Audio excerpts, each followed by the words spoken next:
بەشێوەیەکی گشتی ئەگەر سەیری کرێکارەکان بکەین چەند کرێکار حتا ئێستا دەستەبەرکراومان هەیە 115,933 کرێکاری دەستەبەرکراومان هەیە لەو 115,000 نزیکەی 14,000 کرێکاری بیانی 901,000 کرێکاری خۆماڵین و کۆی پرۆژەکان ئەوانەی کە کرێکارەکان لێی دەوام دەکەن 31,679 پرۆژەی دەستەبەرکراومان هەیە بە هەموو هەر کرێکارێکی دەستەبەرکراو بێتن مانگانە پێویستە 5% لە موچەکەی لەگەڵ 12% خاوەنکارەکە دەیداتن دەبێتە 7% ئەوە پێڵەن بەشداری مانگانەی هەر کرێکارێک ئەو پارەیەش دەچێتە سندوقی پێڵەن سندوقی دەستەبەری کۆمەڵایەتی کە بوو خانەنشینی و پاداشتی کۆتایی خزمەت و قەرەبووکردنەوەی کرێکاران بەکاردێتن لە ساڵی 2020 نزیکەی 93 ملیار و 92 میلیۆن و 191,266 هزار دینار داهاتی ئەو سندوقە بووە هەڵبەتە زیاتر لە 91 میلیار دینار بەشداریەکان بوون و 2 میلیار دیناریش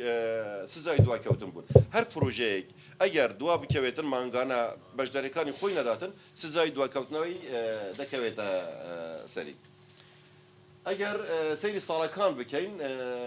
هەڵبەتە ساڵ لە دوای ساڵ نزیکەی 10 حتا 15 میلیار دینار زیاد دەبێتن بە تایبەتی دوای ساڵی 2013 ئەگەر 2015 دەچین 2015 و 16 و 17 و 18 و 19 و 20 دەکەین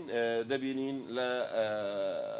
کومتی خۆیدایە یعنی ساڵانە ساڵی 2019 85 میلیارمان هەبوو 83 میلیارمان هەبوو 2093 میلیار ساڵی 2018 73 میلیارمان هەبوو ساڵی 2017 نزیکەی 65 میلیارمان هەبوو حتا کوتای ئەگەر سەیری بکەین سەرەکەین هەولێر گەورەترین داهاتی هەیە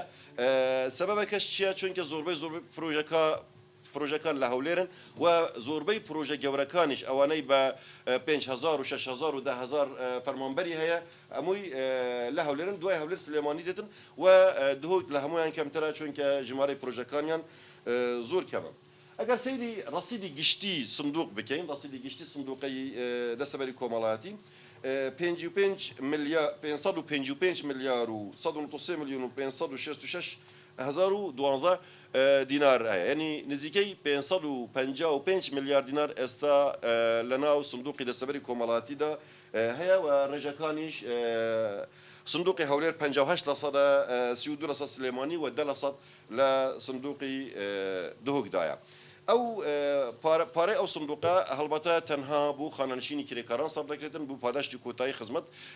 خەرج دەکرێتن و بۆ قەرەبووکردنەوەی پێکانی کار زۆر جار لێرە و لەوێ باز دەکرێن کرێکاری بیانی وای کردووە دەرفەتی کار کەم کراوەتەوە لە بوو کرێکاری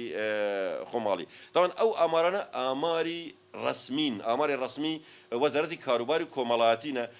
ئەوانە ناگرێتەوە ئەوانەی بە قەچاق یان لە ڕێگەی سنوورەکانەوە داخلی هەرێمی کوردستان بوونێتەوە ئەوە پێویستی بە هەندێک ئیجراعاتی دیکە لە هەندێک لانەکانی دیکەوە کە پێویستە دەربخرێن یان بە شێوەیەکی ڕسمی وڵاتیان پێ بدرێتن هەر کرێکارێکی بیانی ناتوانێتن دەست بەکار بێتن حتا وڵاتی کار لە وەزارەتی کاروباری کۆمەڵاتی وەرنەگرێتن هەر کرێکارێکی بیانی 6 مانگ زیاتر نشینگەی هەبێتن یعنی کە بە هەر هۆیەک داخلی کوردستان بوو بێتن و نشینگەکەی لە 6 مانگ زیاتر بێتن دیسا بووی هەیە داوایەک